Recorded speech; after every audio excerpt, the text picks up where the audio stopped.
Hello everyone, আমার রান্নাঘরে তোমাদের সকলকে জানাই সুস্বাগতম। আজকে আমি চলে এসেছি খুব সহজ এবং সিম্পল একটা লাউয়ের রেসিপি নিয়ে। ভিডিওটিকে স্কিপ না করে শুরু থেকে শেষ পর্যন্ত দেখার জন্য অনুরোধ রইল। এখানে আমি একটা মাঝারি সাইজের লাউ এবং একটা আলুকে কুচো করে কেটে নিয়েছি।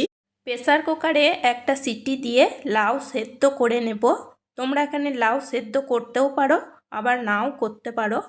আমার এখানে লাউ সেদ্ধ করে রান্নাটা করতে সুবিধা বলে মনে হয়, সেই জন্য আমি লাউ সেদ্ধ করে নেব। লাউ সেদ্ধ করার সময় কোনো রকম জল দেওয়ার প্রয়োজন নেই, কারণ লাউ থেকে প্রচুর পরিমাণে জল বের হয়। 2 চামচ পোস্ত, 1 চামচ জিরে আর 4টে কাঁচা লঙ্কা বেটে নিয়েছি। লাউ প্রেসার কুকারে একটা সিটি দিয়ে সেদ্ধ করে নিয়ে জল ঝরিয়ে নিয়েছি। কড়াইতে আমি 2 টেবিল চামচ সর্ষের তেল দিয়েছি একটা শুকনো লঙ্কা। এখন দেব ছোট চামচের হাফ চা চামচ 5 ফোড়ন এবং হাফ চা চামচ কালো সর্ষে। 5 ফোড়ন এবং কালো সর্ষে একটু ভাজা হয়ে যাওয়ার পর দেব অল্প পরিমাণ লাউ।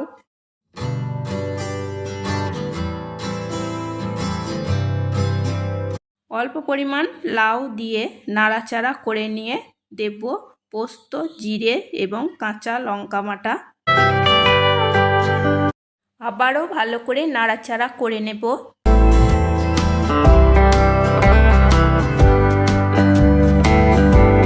ভালো করে নাড়াচাড়া করে নেওয়ার পর বাকি সেদ্ধ লাউগুলোকে দিয়ে দেব।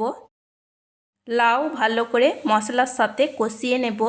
ঝালটা তোমরা নিজেদের টেস্ট অনুযায়ী দিয়ে নেবে।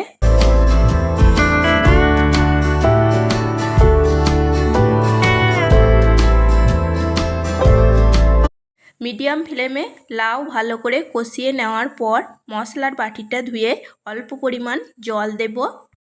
4 চামচ চিনি দেব আর টেস্ট অনুযায়ী লবণ দেব। এখানে আমি দুধ দিয়ে লাউয়ের তরকারিটা বানাবো, সেই জন্য আমি 4 চামচ চিনি দিয়েছি, কারণ দুধ লাউ বানালে একটু মিষ্টি মিষ্টি হলে খেতে ভালো লাগে। তোমরা যদি মিষ্টি কম খেতে চাও তাহলে কম দিয়ে নেবে।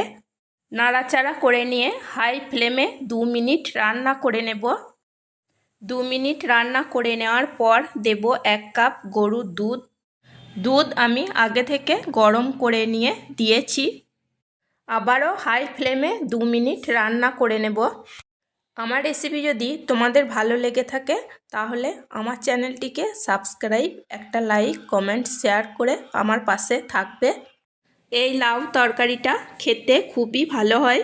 গরম রুটি এবং গরম ভাতের সাথে খেতে এটা ভীষণ ভালো লাগে। তোমরা একবার বাড়িতে বানিয়ে দেখতে পারো। সম্পূর্ণ নিরামিষ লাউয়ের এই রেসিপিটা বানিয়ে খেলে মন্দ লাগবে না, খেতে ভালোই লাগবে। আমার এই ছোট্ট চ্যানেলটিকে সাবস্ক্রাইব ও লাইক করো। তোমাদের সাবস্ক্রাইব ও লাইক আমাকে অনেকটা এগিয়ে নিয়ে যেতে সাহায্য করবে। 2 মিনিট রান্না করে নিয়েছি, ব্যাস তৈরি হয়ে গেছে দুধ লাউ বা লাউয়ের তরকারি। শুরু থেকে শেষ পর্যন্ত ভিডিওটিকে দেখার জন্য আর আমার সঙ্গে থাকার জন্য তোমাদেরকে জানাই অসংখ্য ধন্যবাদ।